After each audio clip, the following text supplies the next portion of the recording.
Magandang araw po, Miss Kali.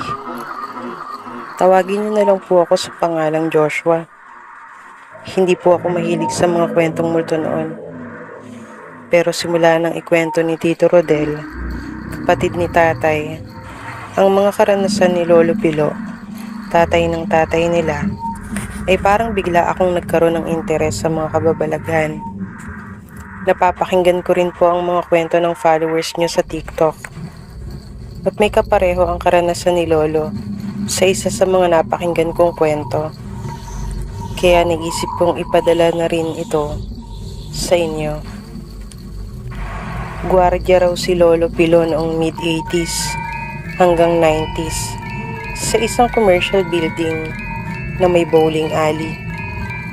Hindi ko na po babanggitin ang eksaktong lugar, pero noong mga panahong iyon ay sarado na ito sa publiko. Malaki raw ang gusali, 2 palapag at malawak ang loob.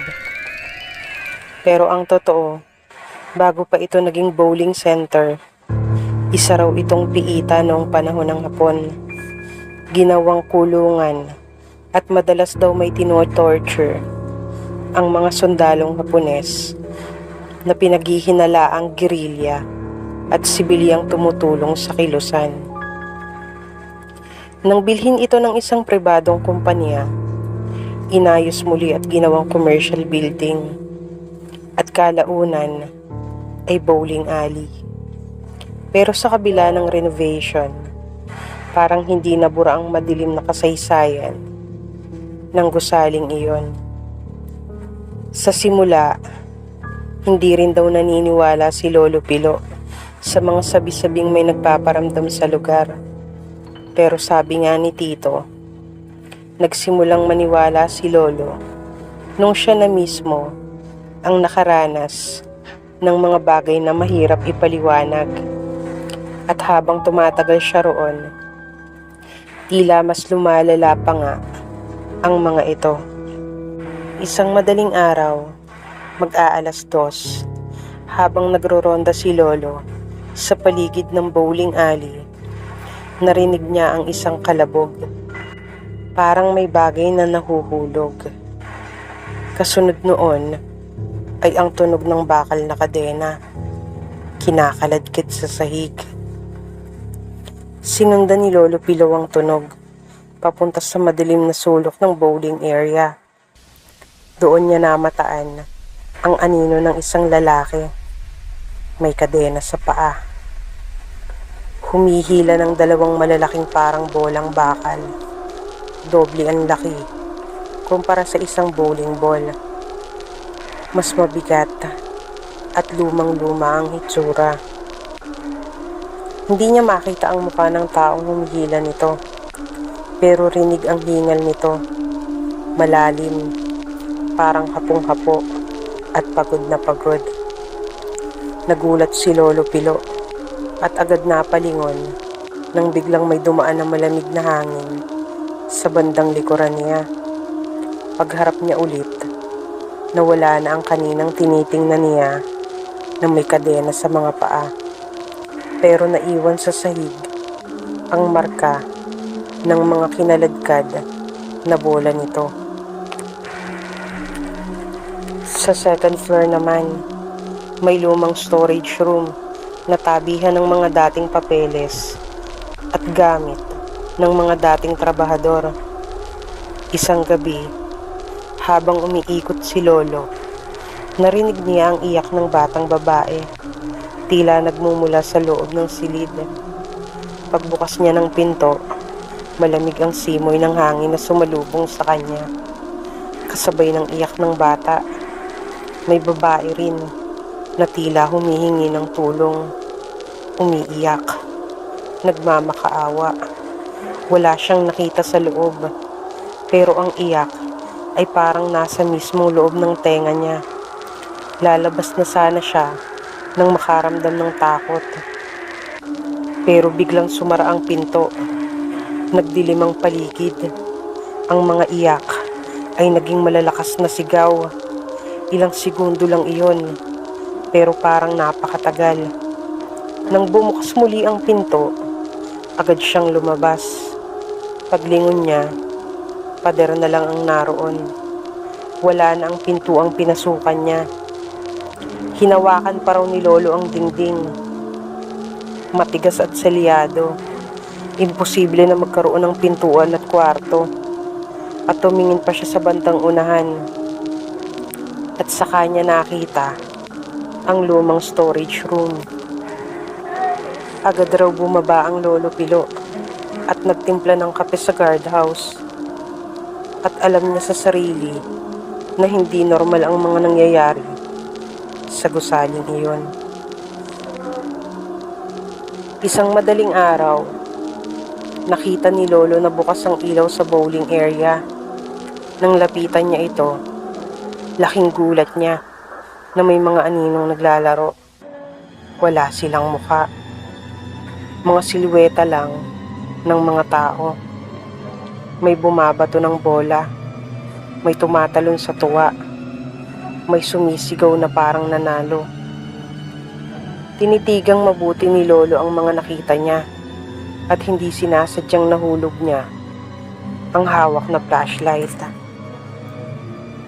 na naging dahilan ng kaunting ingay. Isa sa kanila ang huminto at lumingon. Walang mata, walang bibig, walang ilong. Itinuro siya gamit ang daliri at biglang namatay ang malamlam na ilaw. Nang bumalik ang ilaw, mag-isa na lang siya. Lahat ng bowling ball ay nakahilera sa tapat ng pinto. Parang sinasabi, huwag kang lalabas. Grabe daw ang takot ng Lolo noon. Akala daw nito ay maiihi siya sa kanyang pantalon. Pero dahil sa trabaho niya yun, ay pinilit niyang matalo ang sariling takot. Nang mahimasmasan ng Lolo, siya rin ang nagbalik ng mga bola sa dating taguan. Sa guardhouse, habang nagpapahinga si Lolo, may nakita siyang babae. Madungis, sira ang damit, puno ng putik. Bandang 12:00 ng hating gabi iyon. Sinubukan niyang sitahin ang babae. Hindi ito lumingon at parang may kinatatakutan. Tuloy-tuloy ito sa pagtakbo papunta sa likod ng gusali. Sinundan iyon ni Lolo Pilo sa pag-aakalang totoo ang kanyang nakikita. Pero pagdating sa likod, parang eksena sa pelikula ang nasaksihan ni Lolo. May putok ng baril. Nagulat nga siya. Akma ng bubunot nang makita niyang tinamaan ang babae. Babagsak na sana ito sa lupa.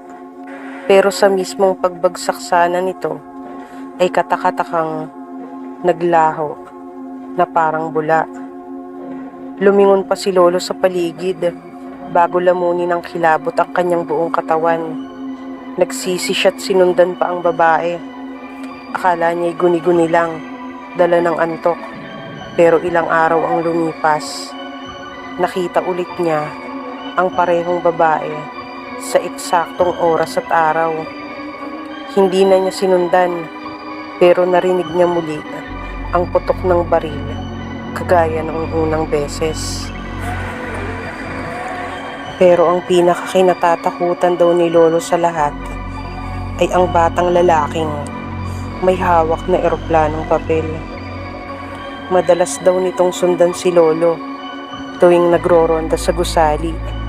Naririnig niya ang maliliit nitong mga paa at tawa na parang nakikipaglaro. Isang beses, bigla itong sumulpot sa harapan ni Lolo.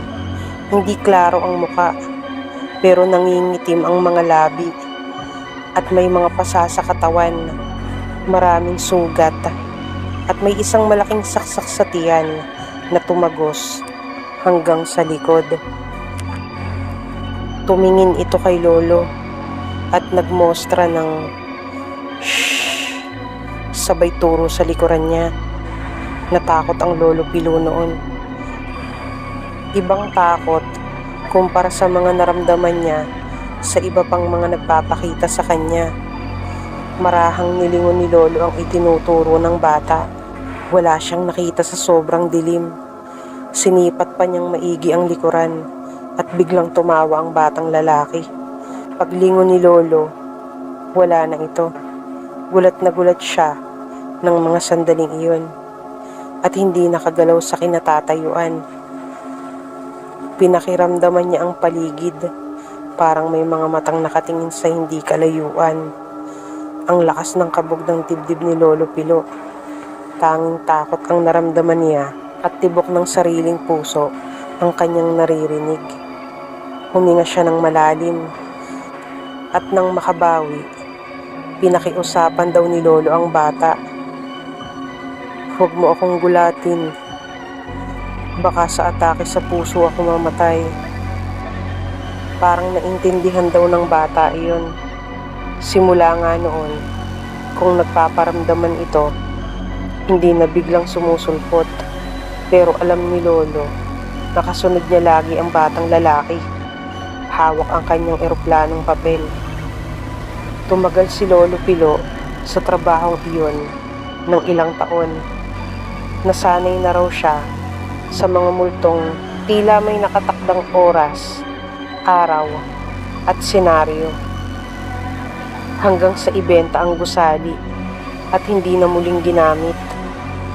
Umalis si Lolo sa trabaho at tumanda na rin sa probinsya, pero nananatili raw sa kanyang alaala ang mga nilalang sa gusaling iyon.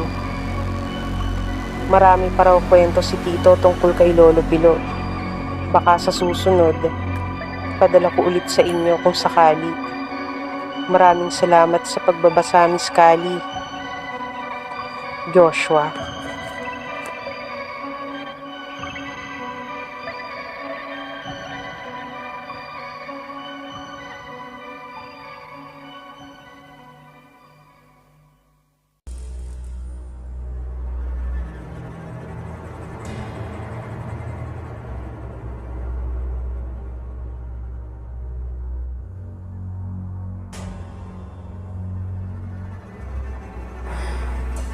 Magandang araw po, Miss Kali.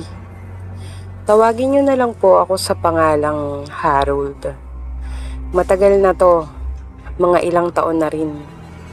Pero hanggang ngayon, naaalala ko pa rin kapag pumapasok ako sa kahit anong warehouse, lalo na kung gabi. Nagdadalawang isip pa ako kung i-share ko tong story ko.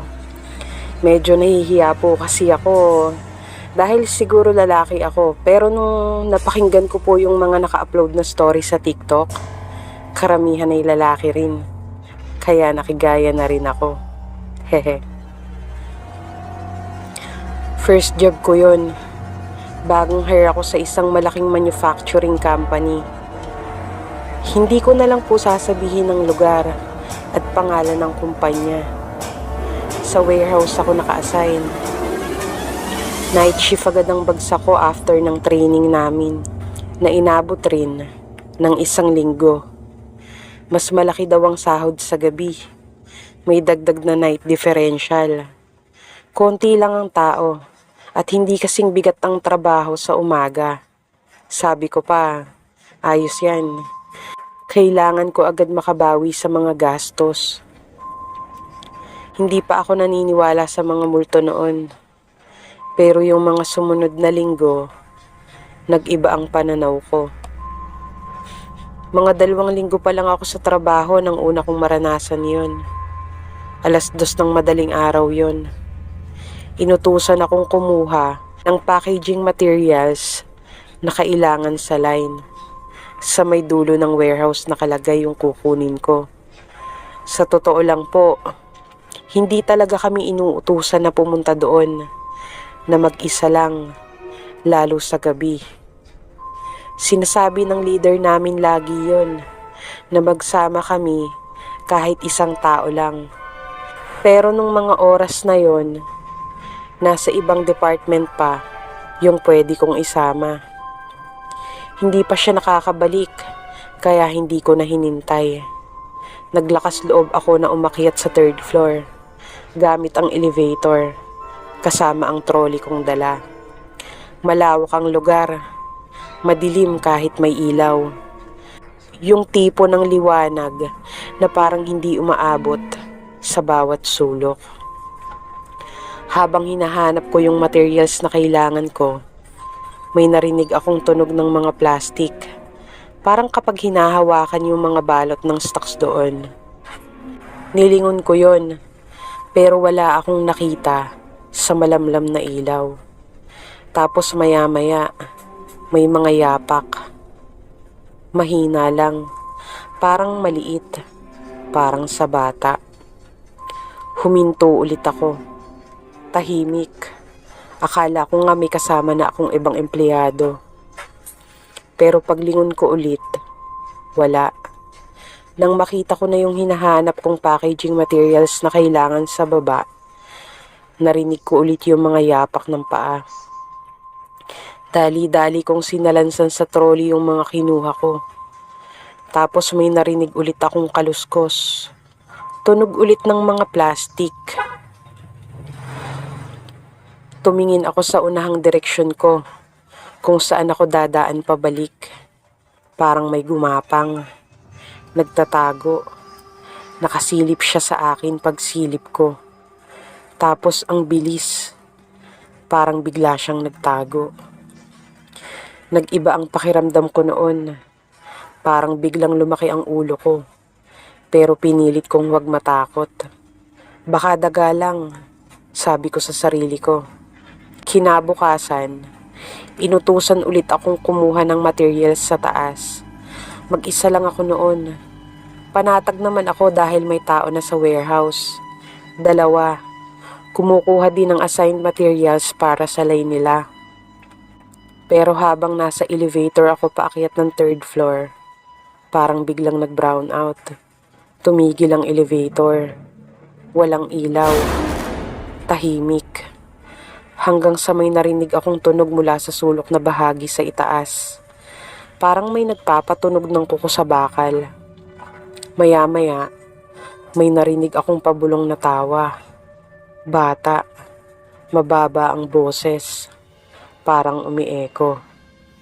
Saglit na saglit lang iyon. Pero parang ang tagal. Pagbalik ng ilaw, mag-isa pa rin akong nasa elevator. Pero may naiwan na marka sa elevator. Sa bandang likuran ko. Parang kamay. Maliit. Basa. Bumakat ito sa mga naiwang alikabok doon. Hindi ko na alam kung paano ako nakarating sa taas. Pagbukas ng elevator, nakita ako nung 2 pang empleyado. Magkakakilala na kami, Miss Kali. Pero hindi ko na lang papangalanan. Nagulat sila sa akin kasi nagulat ako nung makita ko sila. Butil-butil daw ang pawis ko at namumutla ang mukha. Hindi ko kaagad binanggit sa kanila ang nangyari. Tapos nagpahintay ako doon sa 2. Kaya nagmamadali akong makuha agad yung inutos sa akin. Sunod-sunod na ang mga pangyayaring hindi ko lubos maisip na mararanasan ko. Hindi na ako umaakyat mag-isa sa bodega. Lagi na akong naghihintay ng kasama. Pero parang tuwing may pagkakataon ay hindi ako nakakaligtas sa kanila. Kahit may kasama ako, ay may naririnig akong mga tunog. Kalabog. Hagik-gik. Iyak. Minsan kanta pa ng leron-leron sinta na sobrang bagal at off-key. Doon mismo sa 3rd floor. Pero kapag tinatanong ko ang mga nakakasama ko, ay wala naman daw silang napapansin, naririnig, o kung ano man. Pero alam ko sa sarili ko na meron talagang kakaiba at nasa paligid lang sila. Nasa buong warehouse. Isang beses, kumukuha ulit kami ng packaging materials. May nahulog na bola sa di kalayuan sa amin ng kasama ko. Rinig namin yung pagtalbog ng bola sa paligid. Ilang di pa rin ang pagitan namin ng kasama ko noon. Pero bigla kaming nagkatinginan. Alam kong naririnig din niya yon dahil nagtataka at natatakot ang mukha niya nang humarap sa akin. Binilisan na namin ang pagkuha ng kailangan sa taas at agad na bumaba. Walang naglakas loob na magsalita sa amin o magtanong, pero alam ko na naramdaman niya din ang kakaibang takot nung gabi na yon. Katapusan naman ng buwan noon, hindi ko lang matandaan ang exact month, pero inventory namin yon. Madaling araw na. Kanya-kanya kami ng area sa 3rd floor. 6 kami noon, kaya medyo panatag ako. Nasa kabilang dulo ako ng floor, bandang kalapit na ng CR. Naramdaman kong may humawak sa paa ko. Pagtingin ko sa baba, may 2 mata na nakatingala sa akin. Madilim, walang puti, nakatitig lang sa akin.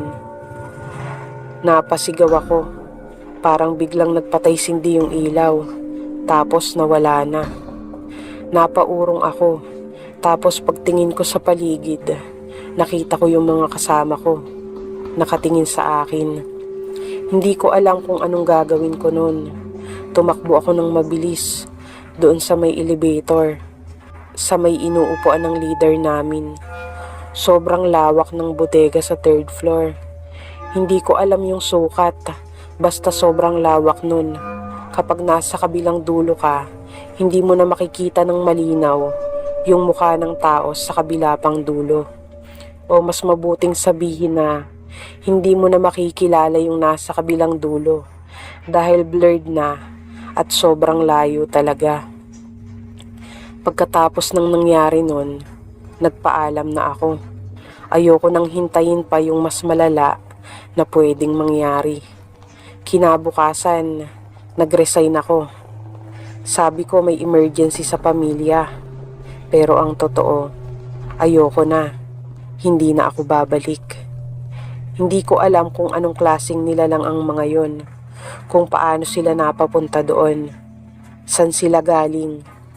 Hindi ko na rin inusisa sa iba pa naming kasama. Alam nila na may mga ganoong nangyayari sa warehouse. Hindi sa lahat, pero alam ko na kumakalat ang mga storya at karanasan ng gaya ko.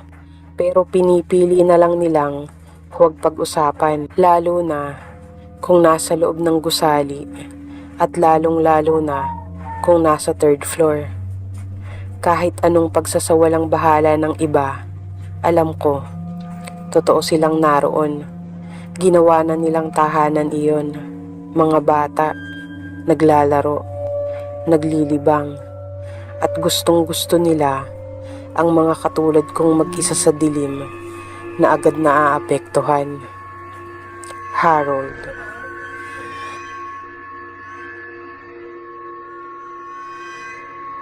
May kwento ka rin bang hindi mo makalimutan?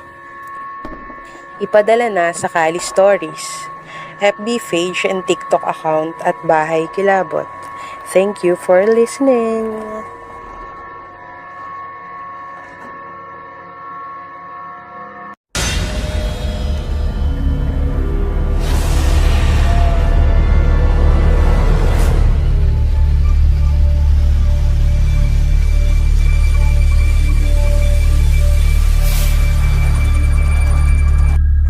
Magandang araw po, Miss Kali. Itago niyo na lang po ako sa pangalang Aya. Nangyari ito sa isang lumang boarding house sa Laguna.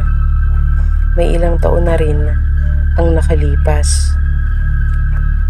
Pagpasensyahan niyo na kung medyo putol-putol itong kwento ko. Ang hirap kasing ilahad lahat ng nangyari. 2 buwan din kami doon sa bahay at binalikan ko lang lahat para ma-share ang aming experience. Noong May 2015, lumipat kami ng boarding house sa Laguna. Hindi ko na ididetalye ang exact location. Pinalitan ko na rin ang mga pangalan. Malapit lang ito sa isang industrial park kung saan kami nagkaroon ng trabaho. Mura ang upa, kaya kahit medyo luma na, kinuha na namin ng mga kasama ko. Malawak ang lugar at may kalapit kaming 3 pang bahay. Medyo masuka lang yung paligid. Mga damuhan yung nakapalibot. Tapos maaliwalas naman at tahimik. Mabait ang mga lokal sa kagaya naming mga boarders. At mukhang wala namang dapat ipag-alala. Pero nung gabi na, parang may narinig akong naglalakad sa kusina habang nag-aasikaso ng mga gamit sa kwarto ang mga kasama ko. 4 kami nun, si Janine, Pia, Joyce, at ako. Nasa labas ako ng kwarto ng mga sandaling iyon dahil kinuha ko ang mga gamit ko. Sandali kong nilingon ang kusina pero madilim at wala naman akong nakita, kaya agad na akong pumasok sa kwarto at naisip na baka guni-guni ko lang iyon.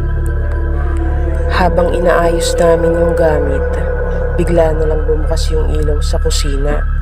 Wala namang pumipindot at wala ring hangin. Akala namin grounded lang yung switch, pero ilang beses nangyari sa magdamag. Naka-off, tas biglang bubukas. May tunog pa minsan na parang mahina lang na pagkaluskos sa may pindutan. Pero hindi pa kami natakot noon. Ang naisip namin, baka daga lang. Hindi na namin pinansin dahil na rin siguro sa pagod at madami naman kami. Ang pinagtuunan namin ng pansin ng mga panahon na yon ay ang unang araw namin sa trabaho kinabukasan. Kaya nagpahinga din kami agad pagkatapos mag-ayos ng gamit.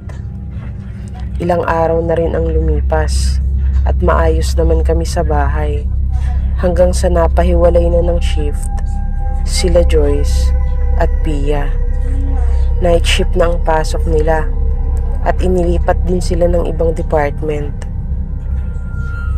Kami naman ni Janine ay nanatili sa day shift dahil bihira lang ang panggabing duty sa amin. Isang gabi, matapos kaming kumain, ay agad na kaming natulog ni Janine dahil sa pagod at papasok ulit kinabukasan. Sa pagkakaalala ko, ay parang kakapikit ko lang noon, pero nahulog agad sa malalim na tulog at ilang saglit lang ay naalimpungatan ako kasi parang may malamig na hangin sa loob ng kwarto. Nakapatay naman ang electric fan. Pagmulat ko, may nakatayong anino sa sulok ng kwarto, kaya agad akong lumingon sa katabi ko sa kama. Andoon si Janine, mahimbing na ang tulog. Puting bestida, maiksi ang kulot nitong buhok at hindi ko makita ang muka. Akala ko nananaginip pa ako, pero nararamdaman ko ang lamig sa balat ko. Hindi ako makagalaw. Tinitingnan lang niya ako, tapos parang biglang nawala. Kinabukasan, tinanong ko si Janine kung may nakita siya. Akala ko tatawanan niya lang ako, pero namutla siya at inamin niya sa akin na gabi-gabi ay may nakikita siya sa may pinto. Akala niya ay siya lang ang nakakakita at nakakaramdam ng kakaiba, kaya hindi siya nagsasabi, pero mas malala pa pala ang nararanasan niya. Nagpatuloy ang cycle ng shift namin. Kami ni Janine ay hindi nagbabago ng pasok, habang si Joyce at Pia ay every week may change shift. Noong magkakasabay kami ng day shift at 4 na natutulog sa bahay tuwing gabi, ay wala naman kaming gasinong nararanasan na nakakatakot ni Janine. Nabanggit din namin sa dalawa kung may kakaiba silang nararanasan sa bahay, pero wala naman daw. Hanggang sa sumunod ulit na linggo, 2 na lang ulit kami tuwing gabi at mas nakakatakot pa ang nangyari kumpara sa aninong nagpapakita sa may pinto at kwarto. Sa pagkakataong ito, may pagkatok na kaming naririnig sa pinto ng bahay tuwing madaling araw, bandang 3 a.m. Hindi malakas, pero tuloy-tuloy. 3 beses lang kada gabi. Pagbukas namin ng pinto, walang tao. Sinilip ko minsan kung may tao sa labas, pero wala. At kahit anino sa bintana ay wala rin. May naririnig kaming naglalakad papalapit sa pinto, tapos ay kakatok ng 3 beses. Akala nga namin nung mga unang beses ay yung may-ari ng bahay o yung kapitbahay, pero hindi. Isang beses, sinubukan ko siyang abangan habang mahimbing na natutulog si Janine. Hindi na ako nakatulog nun dahil natatakot din naman ako na baka tao nga ito at may balak na masama sa amin. Nakaupo ako sa kama, hawak yung cellphone ko. Pagsapit ng 3 a.m., eksaktong 3:03 a.m., may kumatok. Tumayo ako, binuksan ko agad. Wala pa ring tao. Pero paglingon ko sa sirang kubo sa may tapat, may tao. May babaeng nakaputing bestita. Nakatalikod. Mabagal siyang lumalakad. Yun ang rumihistro sa isip ko. Pero kapag binabalikan ko ang imahe niya ng mga sandaling yun, wala akong matandaan na may nakita akong mga paa na humahakbang sa kanya. Hindi ko alam kung ano ang pumasok sa isip ko, pero sinundan ko siya at nagtago ako sa may puno ng mangga. Bigla siyang tumigil. Pagsilip ko ulit, wala na siya. Pero naamoy ko yung amoy ng parang pulbo na naluom. Parang amoy polvo ng matanda na nabasa at luma na. Hindi ko maipaliwanag na maayos. Basta naghalo-halo yung ganong amoy. Kinaumagahan, sinabi ko kay Janine yung nakita ko. Hindi siya ganoon katakot at parang kayang-kaya niyang i-handle yung takot niya sa tuwing may nararamdaman siyang kakaiba. Kaya parang nagiging matapang din ako at hinayaan na lang ang nangyari dahil lagi naman kaming magkasama at hindi nag-iisa sa bahay. Pero mas sinubok pa ang tapang ko. Makalipas ang ilang mga gabi, dito na ako nagdesisyong umalis. Pero hindi ko pa magawa noon. Nagising ako sa kalabit sa paa. Hindi si Janine, kasi naririnig kong naghihilik siya. Pagtingin ko sa paanan ng kama, may gumagapang na babae. Nangingitim ang balat at lumuluha siya ng itim. Parang naririnig ko siya na sinasabing umalis kayo dito. Yun lang ang parang sinabi niya bago siya biglang gumapang palabas. Nang silipin ko, wala na. Wala kaming sinabihan o pinagkwentuhan ni Janine bukod sa pagtatanong sa dalawa pa naming kasama. Ang hirap din kasing ikwento, baka walang maniwala. At ang pinakamalala, mapagkamalan kaming siraulo.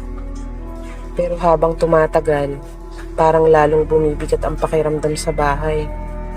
Isang araw, habang naglilinis si Janine sa likod ng kusina, may lumang kahon siyang kinuha sa ilalim ng lutuan at binuksan niya yon na dati hindi namin pinapansin. Doon namin nakita ang ilang mga gamit at luma ng Polaroid photo. May petsa pa, 1996. Lahat ng litrato kuha sa loob ng bahay. Pero halos lahat may parehong babae. Matandang nakadaster, kulot ang buhok, laging seryoso ang mukha. Wala naman talagang kakaiba, pero habang tinititigan ko yung mga mata niya sa picture, parang buhay pa. Parang sinusundan ako ng tingin. Tinanong namin yung anak ng nagpapaupa kung sino siya. Mama daw niya iyon. At sa loob siya ng bahay namatay dahil sa sakit. Parang walang emosyon. Hindi daw nila pinakiremate dahil ayaw iyon ng matanda. Gusto daw nitong manatili ang abo sa bahay. Pero wala naman na daw doon ang abo nito. Hindi ako nakaimik. Pero ang tanong ko noon, bakit hindi kami sinabihan agad? Makalipas noon, ay hindi pa rin kami nakaalis. Inisip namin yung advance payment. na walang refund at kakastart lang namin sa trabaho. At bukod doon, ay hindi ganoon kabilis humanap ng lilipatang bahay. Gabi noon, sa pagkakatanda ko, buwan ng June, nagkayayaan kami ng ilang mga trabaho na mag-inuman ng konti sa bahay.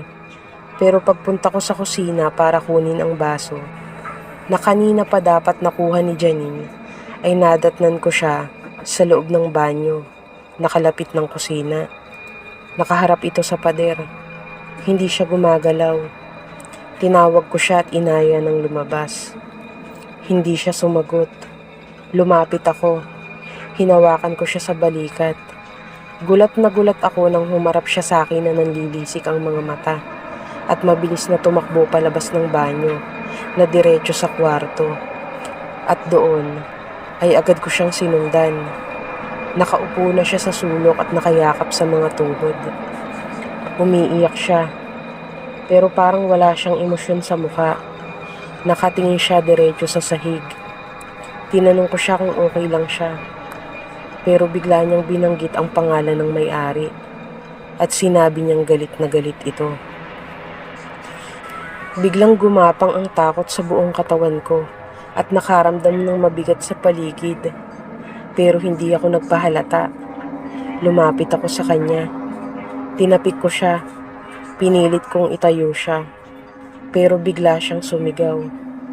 Hindi parang normal na sigaw. Parang boses ng matandang babae na may galit. Pumiyok ang boses niya at nagsabing umalis kayo sa bahay ko.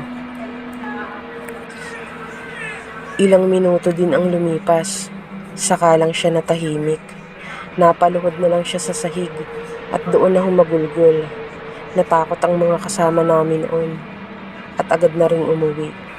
Pinuntahan din kami ng isa naming kapitbahay na malapit na kamag-anak ng anak ng may-ari. Pangalanan natin ng Nanay Pina. Kinabukasan, hindi na maalala ni Janine ang nangyari. Simula noon ay hindi na kami mapakali sa bahay. Halos araw-araw may bumubulong tuwing gabi. Sa kusina, may mga tunog ng tila naglalakad ng nakayapak. At may pagkakataon pa na parang may kutsilyong iginuguhit sa pader.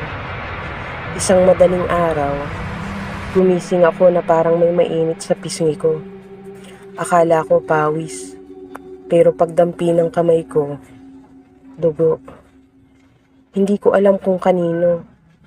Tapos may nagsalita galing sa kung saan at sinabing, umalis kayo. Nakakatakot yung boses niya. Parang pasigaw pero mahina lang ang pagkakadinig ko. Nakakakilabot yung boses. Agad kong ginising si Janine. Hindi na namin inintay pa ang umaga.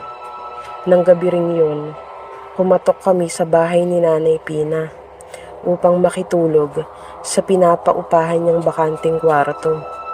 Mabuti na lamang at mabait ito sa amin. Kinabukasan ay hindi na kami nakapasok. Inintay namin ang mga kasama namin sa bahay, sina Joyce at Pia, para magsabi na hindi na talaga namin kaya ni Janine at aalis na kami. Total, ilang araw na lang naman ay magdadalawang buwan na kami sa bahay na iyon. Bago kami umalis, may isa pa kaming narinig na kwento mula sa katabing tindahan na ang dating may-ari daw ng bahay na matanda ay hindi basta namatay. Nagpakamatay daw.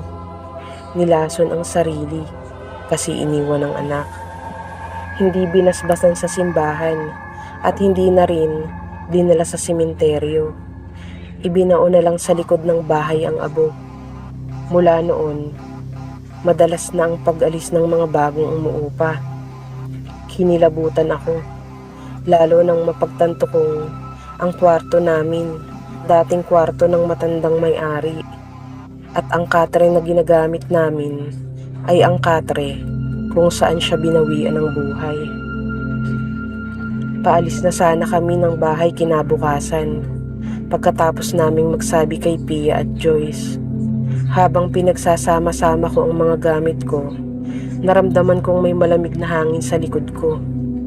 Paglingon ko wala, pero alam ko na nandun lamang siya at nagmamasid sa amin ni Janine. Ang pinagtataka ko lang noon ay bakit sa amin lang siya ni Janine nagpapakita at nagpaparamdam. Tapos nakalipat na kami noon sa isang mas bagong boarding house. Tahimik, walang nararamdaman. Pero minsan, kapag nag-iisa ako sa CR, iniisip ko pa rin siya. Nandoon, sa pinto, sa paligid ng kwarto. Parang may bahagi ng bahay na sumama sa amin. At sa pagkakatanda ko, makalipas pa ang ilang buwan mula nang umalis kami sa boarding house na iyon, ang daming nagbago sa buhay namin ni Janine. Tumahimik, pero hindi buo. May mga gabi pa rin na sabay kaming nagigising sa parehong oras. Madaling araw, around 3 a.m. Hindi na namin pinag-uusapan masyado noon. Parang may kasunduang huwag nang balikan. Pero minsan, sa mga katahimikan, nararamdaman kong iniisip rin niya yun. Minsan, habang natutulog kami sa kwarto, may naaamoy akong pamilyar na pabango. Yung amoy na parang pinagsamang polvo na parang loom. Bumabalik ang alaala. Lumingon ako at saglit may nakita akong matandang babae sa may kurtina ng kwarto. Nakaputing bestida, kulot at maiksi ang buhok. Nakatingin. Pagkapit ko sa braso ni Janine para gisingin ito, ay nawala na siya. Magsimula noon, inaakit ko na lagi si Janine na magdasal kami tuwing Friday sa isang chapel doon na dinadayo ng mga nagtatrabaho. Mas gumaan ang pakiramdam namin pareho at mas umaliwalas ang paligid namin. Hindi na kasing bigat noong nakatira kami sa boarding house na una naming inupahan. At yung bahay na sunod naming inupahan, matapos naming gawing panata ang pagdadasal, ay hindi na nakakatakot. At wala na rin kaming nakikita o nararamdaman na kakaiba. Aya.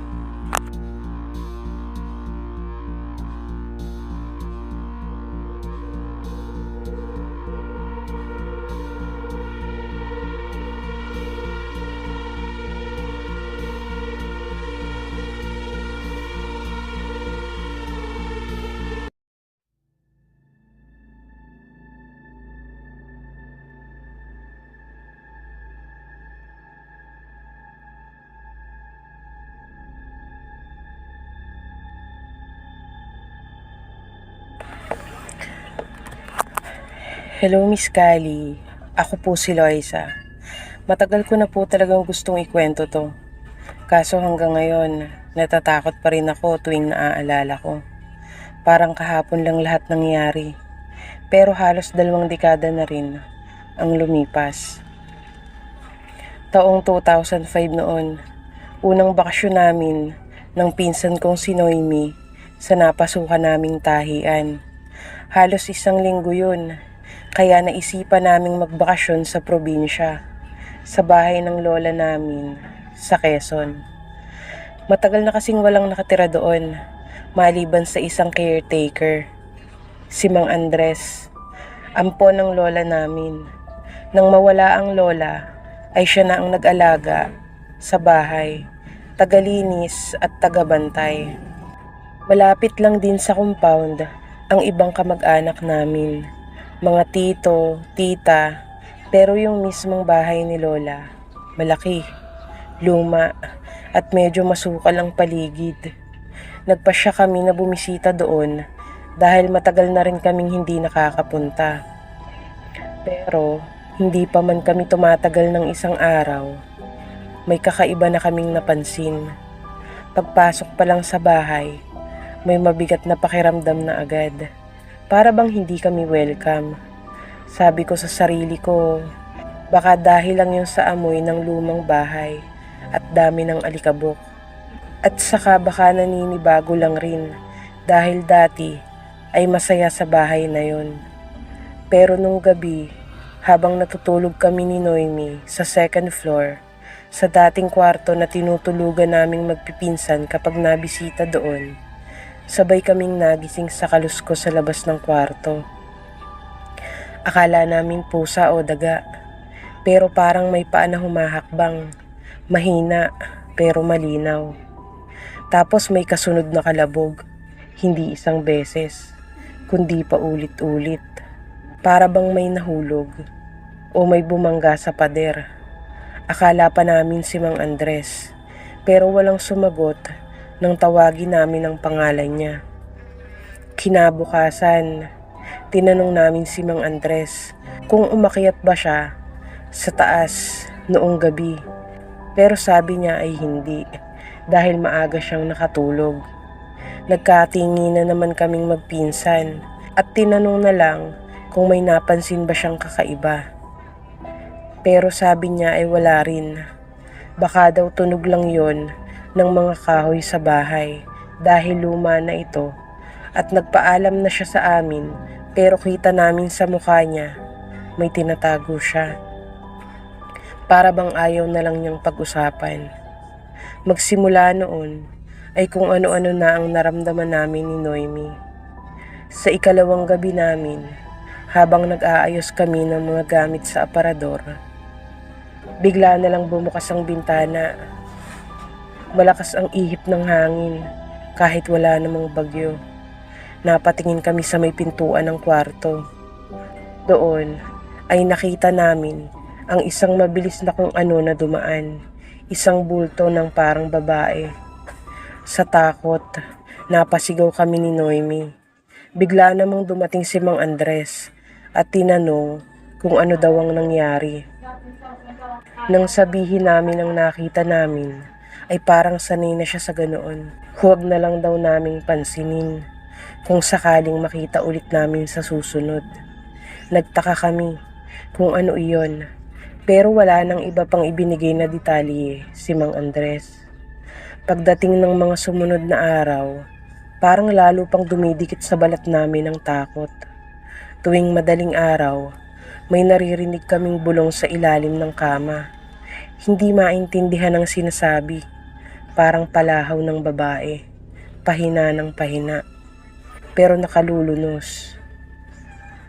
May mga gamit din kaming nawawala at lumilitaw sa ibang bahagi ng bahay. Isang beses, nakita ko ang hairbrush ko sa may labas ng banyo, basang-basa. Kahit hindi ko naman dinala roon. Pero ang pinaka nakakatakot, ang nangyari sa ika-4 na gabi. Nasa kwarto kami, nagkwekwentuhan habang mahina ang ilaw. Biglang tumigil ang electric fan. Akala namin brown out, pero yung ilaw nakabukas pa. Doon ko napansin na parang may kumikis-kis na kung ano sa labas. Mahahabang kuko yata yun. Dahan-dahan, parang hinihila ang sarili. Tumayo ako para silipin ang pinto. Pagsilip ko, wala akong nakita. Pero may kakaibang lamig sa hangin. Bumalik ako sa kama at niyakap si Noemi. Di na kami nag-imikan. Maya-maya, narinig namin ang mga yabag. Tumatapak sa kahoy na sahig, patungo sa kwarto. Mabigat, mabagal. Isang hakbang, tapos pahinga. Isa pa. Huminto sa tapat ng pinto. Nanginginig na kami. Ayaw naming gumalaw. Tapos, kumalabog ang doorknob.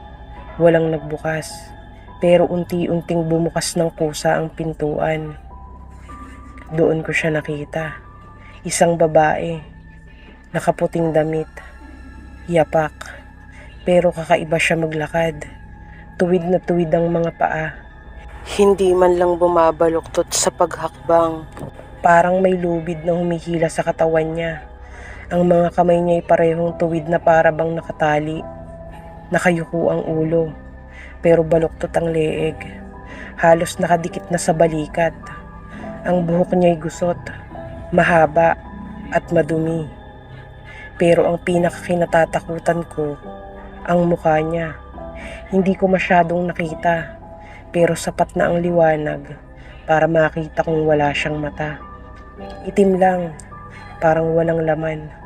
Nakanganga rin ang bibig at parang may itim na likido na tumutulo sa bibig niya. Tumigil siya sa may paanan ng kama. Tinitigan kami. Hindi ko alam kung ilang segundo o minuto kaming nagkatitigan. Hindi ako makagalaw. Hindi ako makahinga. Ang naririnig ko lang ay ang malakas na pintig ng puso ko. Tapos bigla siyang tumalikod. Hindi siya umikot. Lumingon lang ang ulo niya ng dahan-dahan. At saka siya naglakad pa atras, palabas ng kwarto. Parang pinipilit ng katawan niyang bumalik sa dilim. Napasigaw kami ni Noemi. At doon ay wala na akong maalala. Pagmulat ko, nasa bahay na kami ng tita namin sa kabilang bakuran. Ayon sa kanila, natagpuan kaming dalawa na nilalagnat at nanginginig kinabukasan. Walang makausap sa amin. Doon na kami tumuloy hanggang sa ika-6 na araw at umalis din kami pagkatapos mananghalian. Pero bago kami umalis, ay kinuwento namin kila tita ang nangyari. Hindi pala iyon nakita ni Noemi. Ang alam niya lang ay may palapit sa amin dahil rinig niya ang yabag ng paa at nakakaramdam siya ng matinding takot. Nakita rin niya ako na nakatingin sa kung saan, namumutla, butil-butil ang pawis at baka sa mukha ang matinding takot.